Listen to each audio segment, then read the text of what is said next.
Hello and welcome to The Big Fight, and this is a special edition because we're going to be doing something today that we promised to keep doing all the way up to the elections in 2019, which is to take a look at the overall national picture, including going a little bit state by state and see how things are likely to stack up. And this, of course, is the perfect week to do it because this is the week where just about everyone you care to speak to has already called the 2019 election. I mean, the opposition may not be saying it in public, but in private, many even in the opposition are saying 2019 is over. Certainly, most of the pundits are saying it right now. After what's happened in Bihar, after the BJP, Nitish, Kumar realignment, reapproachment, call it what you will, most people are saying 2019 now is over. It's a slam dunk.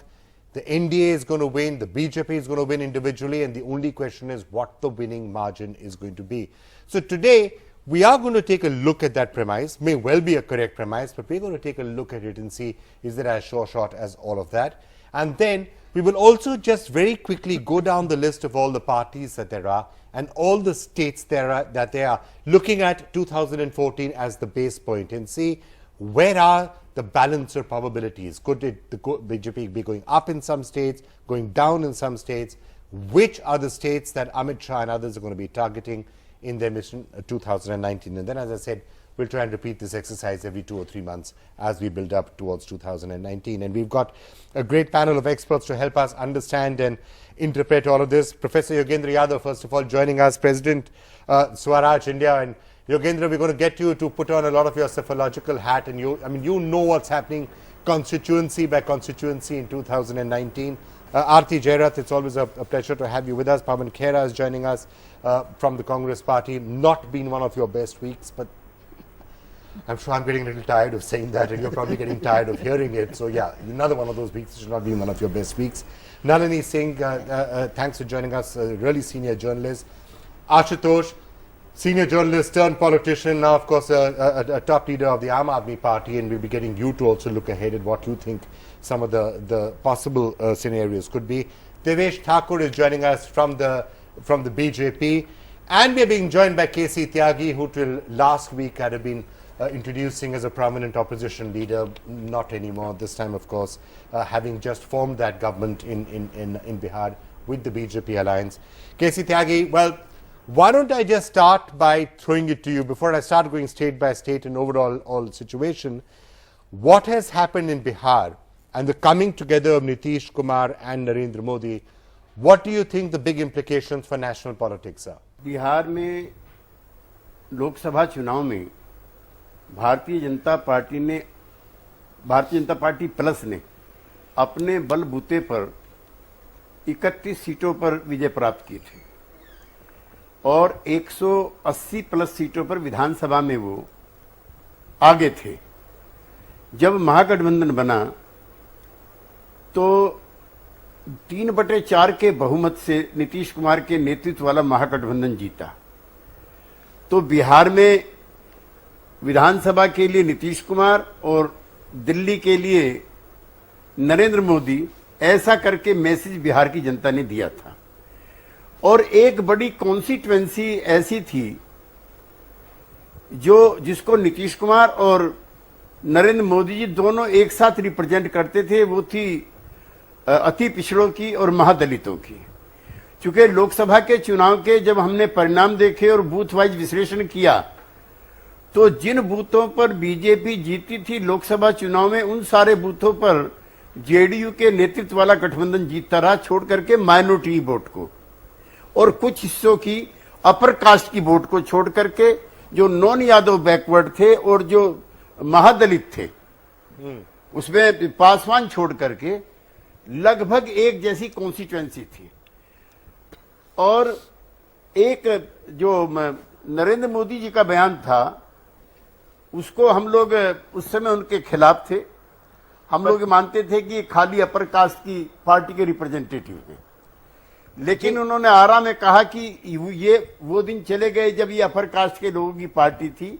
Now this party belongs to backward, Ati Pichda and Mahadalit. No, that's a certain rebranding that Narendra Modi and the BJP have been doing, and very aggressively so in recent times, repositioning themselves as a party for the backward caste, for the backward classes, for the poor. That is part of the rebranding that Narendra Modi and Amit Shah have been doing, and doing fairly successfully. I just want to ask you, Tyagi ji, the fact that Nitish Kumar is now back with the BJP, do you think it is a significant, perhaps even critical blow to the opposition chances of putting together any unity? देखिए, झारखंड के अंदर पहले भी JDU का और BJP का गठबंधन था। उत्तर प्रदेश के अंदर भी नीतीश कुमार उसी कॉन्स्टिट्यूएंसी को रिप्रेजेंट करते हैं और उसी सेगमेंट को प्रेजेंट करते हैं। जब मैं 1 दर्जन सभाओं में उनके साथ ईस्टर्न यूपी में, सेंट्रल यूपी में घुमा हूं, तो वही सारा तबका, जब जेडीयू का रिप्रेजेंटेशन नहीं हुआ सपा और कांग्रेस के साथ, वो सारा मतदाता निराश होकर के फिर बीजेपी के साथ चला गया। और इतना बहुमत बीजेपी को कभी नहीं मिला जितना इस बार मिला, चुके नॉन यादव बैकवर्ड सारा दलित का बड़ा हिस्सा ये चला गया। और उत्तर प्रदेश, बिहार और झारखंड में इसकी संख्या 50% प्लस है।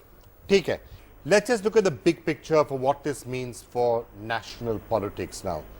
One, the logic of Bihar said the opposition needs to get together. In Narendra Modi, you've got one of the most formidable, perhaps one of the most powerful individuals, personalities, leaders that the country's seen in quite some time. And to take him on, you need the opposition all to get together, especially when you don't have a really powerful face to take him on. Now, one, the opposition needs to get together. Bihar has shattered that a bit. And B, how will you work the classes and the castes and the others to be able to take on the BJP?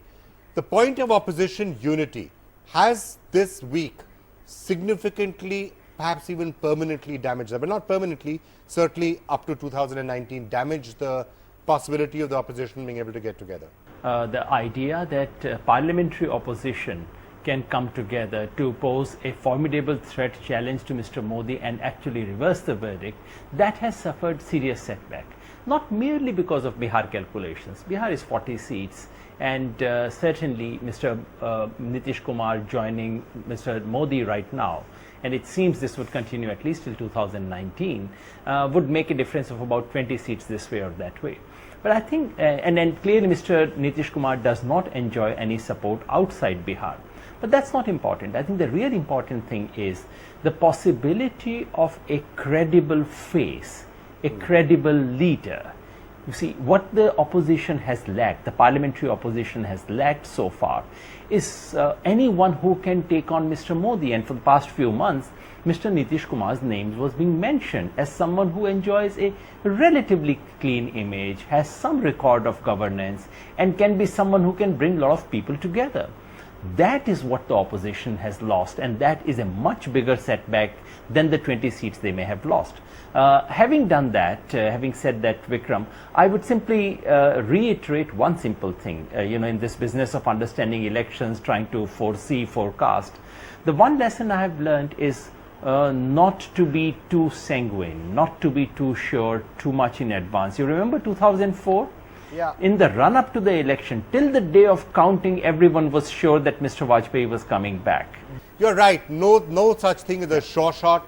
And 2019 is still 2 years away. A lot could happen in these 2 years. So that's a valid point. I think we should not limit the word opposition to parliamentary opposition.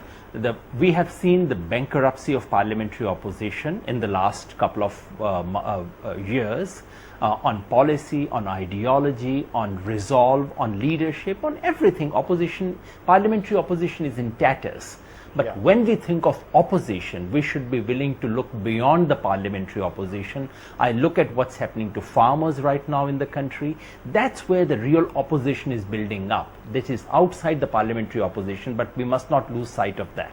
I just want to come to both Ashutosh and Pawan Khera on the question of the face, because one thing which strikes anybody when you're looking ahead at 2019, just as you happened in 2014, when you're looking at the face of who is going to take on Narendra Modi, picture it as a face-off. On one side, you've got Narendra Modi standing there on a poster. Who's on the other side? If you have Rahul Gandhi's face out there or anybody else's face, frankly, and that's what I think a lot of people are beginning to feel, it's a no contest. So that's one of the issues that the opposition is going to address. And by the way, that's one of the things the Congress is going to have to start thinking about. I know you can't say it publicly on a television channel, but surely it is something that the Congress must be thinking about. Vikram, taking from 2004, I remember two of our very senior leaders, and I don't want to name them because they are still very senior leaders in our party, came out publicly and said we don't have any leader to match Atal Bihari Vajpayee. Sonia Gandhi was still not a very acceptable face for a lot of analysts and experts like Yogendra Yadav and others. Yet, we all know the results. So, I don't think we can write off 2019 based on the same premises which flopped in 2004. Okay. However, what this particular week has once again shown is that the Congress party, which has been in politics longer than any other political party in India, well, virtually, you can think about others, maybe the communists and others, but the Congress party seems to have forgotten what politics is about. You seem to be asleep at the wheels on some of the most crucial moments. I can see your leaders saying, oh, it's shocking what the BJP did in Arunachal and in Manipur and in Goa and now in Bihar. The fact of the matter is, in each case, you allowed them to. You were asleep at the wheels. Bihar Congress leaders are coming and camping in Delhi, trying to get to meet Rahul Gandhi, saying, will somebody please meet us and pay attention? And you don't have the time to do it. How can any opposition party claim to be the leader of the opposition when you're not going to do anything? We are talking of a contest between very able managers and very good leaders on the other side. We have very good, very able human resource in the Congress. Every state, you take out a list and you will get the best names, best faces, proven track record. Hang on. What did you just say? Very good leaders and very good organizers on the other side. Very good leaders here and very good managers on the other side. That's okay. That's I thought the you were about to say good leaders and good managers good on leaders the other are on our side. And good potential human resource in Congress. Because if that's what you were going to say, I would have agreed with you. No, why would I good say that? I don't. Good potential human resources on the Congress side, but not being managed right now. Excellent human resource. Take out the list of MPs from 2004. Let's not even go in the past. And see the number of young. But where's the leadership? There is a lot of leadership. Every state has able leaders. We have leaders. We don't. I'm sorry. We are yet to really match the pace of modern day politics, modern day communication. You're yet to match modern day politics. You've been in the game for 130 years. But we need to reinvent our communication skills. There's nothing wrong in admitting that. And I admit that. Reinvent communication skills. Okay, somebody else who was perhaps hoping at some point to be the face of the opposition and certainly was positioning himself as the counter to Narendra Modi was Arvind Kejriwal. But frankly, without having had as much success in electoral politics as Mr. Kejriwal might have wanted, outside winning Delhi, didn't win Bihar, very bad result in Goa, and now, of course, a whole lot of other problems, including the weight of the state coming in on him, no longer being seen as a challenger to Narendra Modi. So is the Aam Aadmi Party now going to try and recast itself that, look, we're not really the people who can take on the BJP, but maybe we'll play a catalyst role in trying to get the opposition together? See, Vikram, has that thinking started to come in the Aam Aadmi Party? First of all, we have to understand that the whole country is up against a machine which is so gigantic that the people don't understand what they are doing. Look at this UP elections, assembly elections. BJP lost in alliance with Akali Dal in Punjab. They lost Goa. They were not the single largest party. Congress was the single largest party. They lost Manipur. But whole focus was on UP, how they came back into the UP. So there is a myth making all around. They lost Delhi badly. They lost badly in Bihar. So it's not that they've recovered ground in Goa. They've recovered ground in Manipur. They're ruling in Bihar. 3 of those states, the BJP is in power now. So what I'm going to say is that even if BJP loses badly in 2019, I'm 100% sure they will form the government the way they form in Goa, the way they form in Manipur, and the way they form in Bihar. So, that's something the others hadn't factored in. Yeah, so please understand that. Please understand. Now, what is the issue at all? The first issue is that opposition don't have a face. This is again a myth making. They are our leader. No. Who's the face? Can I ask you one thing? In 2009, Mr. Lal Krishna Advani was a very prominent, formidable face. What happened to the BJP at that point of time?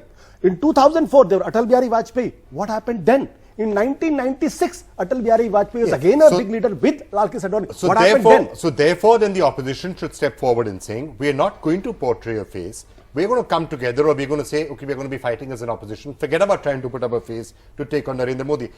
Valid strategy. I'm not saying it's a wrong strategy. It's a valid strategy. But is that what you're thinking of doing then? One point I want to make, 3 days back, did you know that Indian politics will change? What is going to happen in Bihar? Nobody knew that. Actually, in 3 days time, forecasting it. No, that's what I'm saying. Were in the wind. Nobody was seeing it. I mean, it's not that it was hardly a secret that this could happen. Vikram, that is my point. 1.5 years is too large a time in Indian or in politics anywhere. In 3 days back, Everybody was talking about a Mahagathbandhan in Bihar and Mahagathbandhan in UP, and if they come together, BJP is going to lose 40-60 seats. Yeah. Suddenly, Nitish Kumar is in their for camp. starters, Rahul Gandhi was saying, I knew exactly what was going to happen, but in which case, that begs the question about it's introducing a pretty something long about time. it. But Devesh, let me just get you in on the point that Ashutosh made, a very interesting point that, yeah, we keep talking about 2019, forget about the electorals of it. What the BJP has really become very good at is managing the situation no matter what the electoral verdict is. So somehow or the other, the BJP will be able to form a government no matter what happens. No, I beg to differ with respected Ashutosh ji, because that's, I think, too much of wishful thinking that even if they don't have the majority. Right now, the whole country is accepting and talking and saying that 2019 will be far above 300, 350 for the BJP. And I don't think anyone in the opposition or, the united UPA being able to stop that. You mentioned somewhere earlier that 2009, Sonia Gandhi didn't have a credible face as far as the leadership was concerned. That is one thing. But unfortunately, with respected Rahul Gandhi, it's not that. It's the point is he's into minus. He's not even to 0.1. He's not in 0.0. He's into minus. So, and the last hope, the last straw for the opposition to give up an alternate credible leader was probably Mr. Nitish Kumar. But that I think that must have been one of the things with Mr. Nitish Kumar when he decided that I don't think I can stay in this boat any longer of this UPA. And then he must have thought of maybe changing sides. So I don't think that situation is going to come where respected Ashutosh ji said that even if they have less and they'll form the government and all, I don't think that situation is to come. You can always give examples of what happened earlier and so on and so forth, but then we can always give examples of what has happened now in UP and this and so many states of the UP, so many states of the BJP covering the whole of the country. And we're going to keep entry into the northeast for the first time. It's a worth, Deveji's point is worth so taking. I think it's going to Take a look at the map that we are showing you on your screen right now. This is the map of India. The number of states that have now come to be ruled by the BJP, and it's actually a spreading sea of saffron across the country. State after state after state is turning saffron, and it's continuing to happen. Bihar, of course, the latest one that has gone saffron just this week. Aarti and Narendra Singh ji, let me just ask you, does the opposition need a face and a leader who can pull them together? And with Nitish not there, is there anybody else who could play that role? Well, I mean, it would be great if the opposition did have a face and had a leader, who could actually present an alternative narrative to the BJPs, to the people, so that the people can have a choice.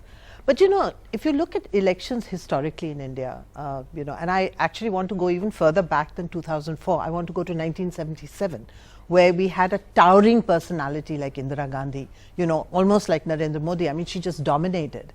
And all the opposition leaders were in jail at the time elections were announced. She released them on the eve of elections. They were scattered everywhere. But there was an event then. There was a reaction to emergency. Exactly. There was a reaction to authoritarianism. There was a reaction to dictatorship. Absolutely. There was a reaction to all of those let me tell you something. No, 1 second. Let me say something. I don't think the opposition realized that. That election was driven by popular mood, by popular anger against Indira Gandhi. I don't think anybody forecast that Indira Gandhi would have lost her own seat. So I believe in 2019 also, it is a popular mood, not formal politics or formal parties. It's a popular mood that's going to drive the elections. If the popular mood is in favor of Narendra Modi, God knows how many seats he'll win. I mean, maybe not even 350, it'll be even more than 350. Okay, we'll look at the math right now. It's an interesting thing to do. If the popular mood is negative, you could have a really surprise result. You're talking about a face, and I'm talking about the missionary zeal of the BJP to have a Vipaksh Mukt Bharat, a no opposition zone which is called India. This is what the BJP wants, and it is working really with missionary zeal. I find that completely absent in the opposition in any party. Now, you don't have to come together. Let me show me one opposition party that's got this fire in the belly that I'm going to reverse this trend. There is nobody just now. It's an interesting point you're saying. The BJP seems almost hungrier than the opposition is, although it's already in power. It could be forgiven for being complacent. but in its desire to have complete and total control, it's hungrier. Do you know, it's, have you heard of a ruling party that's ruling, I don't know what, maybe 16 or 17 states in the country, that is saying in Gujarat, we have set ourselves a target of 150 out of 183. So this is the kind of, and 400 maybe in the Lok Sabha elections. What I'm saying is that it is this hunger which is new for India, and it is this which the opposition not picking up. And the opposition leaders were the allies of the Congress party, so-called, are desperate about Rahul Gandhi, because what they saw developing in this so-called opposition unity was a UPA 3. Was that kind of, you know, soft core of the structure where there was an entitlement of the That's what I've dynasty. heard from the JDU. So let me go across to Mr. KC Tyagi. Tyagi ji, ये एक तरह से अगर आप देखेंगे तो अगर Nitish Kumar opposition के साथ रहते तो वो बहुत प्रोमिनेंट फेस हो सकते थे, वो फलक्रम हो सकते थे, वो ऐसा चेहरा हो सकते थे जो शायद पूरी ऑपोजिशन को यूनाइट कर सकते। अगर वो जब वो भाजपा के साथ हैं तो ये तो बहुत क्लियर बात है कि वो जूनियर पार्टनर ही होंगे। भाजपा सीनियर पार्टनर है, नरेंद्र मोदी के सामने भाजपा के अंदर कोई आवाज कमी उन लोग उठा सकते हैं, नीतीश कुमार क्या ज्यादा कह पाएंगे। तो जब उन्होंने फैसला किया कि यहां मैं एक रिलेटिवली ज्यादा प्रमुख लीडर बन सकता हूं पर फिर भी मैं जूनियर पार्टनर होने के लिए तैयार हूं, उसके पीछे क्या कारण था?